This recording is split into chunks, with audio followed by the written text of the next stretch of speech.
Another Sunday, another mini vlog mga kamilyonarya kong mamis.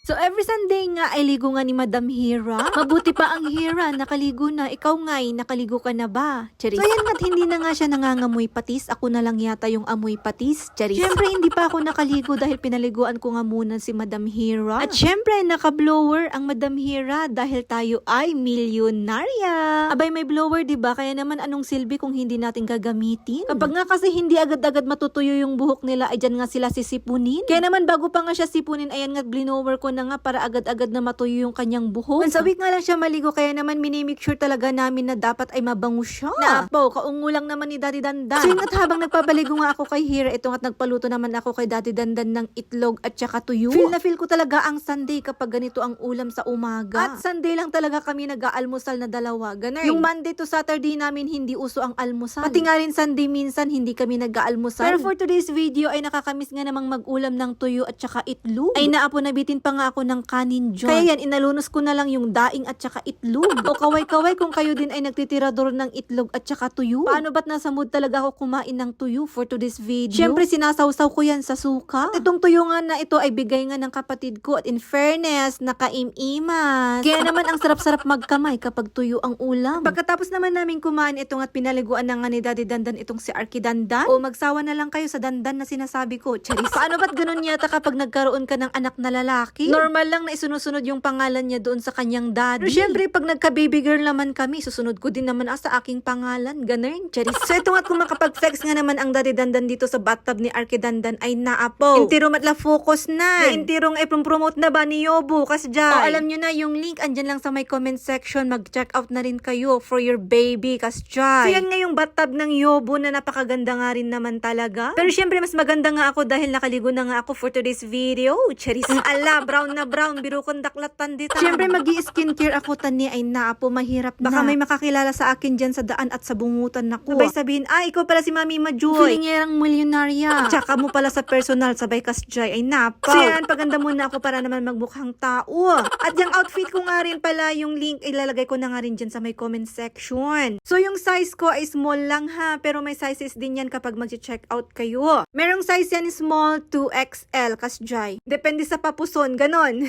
At ito na nga yung milyonis kong buhok nagsilagasan na naman ay naapo. At para nga mga may milyonarya, eto nga't mag-perfume din naman ako basta may perfume. Ay naapo, may perfume naman ako na binigay kaya ayan, gamitin ko na nga rin. At baka nga abutin na naman ng bagong bigay ay hindi pa nga nagagamit. Pero bago nga kami umalis, eto nga't nakita ko nga si Daddy Dandan na magsusuot sana ng medyas. Kaya naman eto nga't inabot ko na nga rin itong order kong medyas para sa kanya. Ay naapo, 139 pesos lang naman ito. Meron na nga siyang 12 na pirasong medyas. O diba, may pang 2 linggo na nga siyang gagamitin. Kapag bibili ka kasi sa palengke nito ay 3 for 100. Kaya naman nung nakita ko nga ito ay nakamura na nga ako ng bonggang-bongga. So yan, kung gusto nyo rin to, yung link ilalagay ko na lang din dyan sa may comment section. At ito na lang muna mga kamilyonarya kong mamis and daddies. Thanks for watching. Thank you so much, Lord.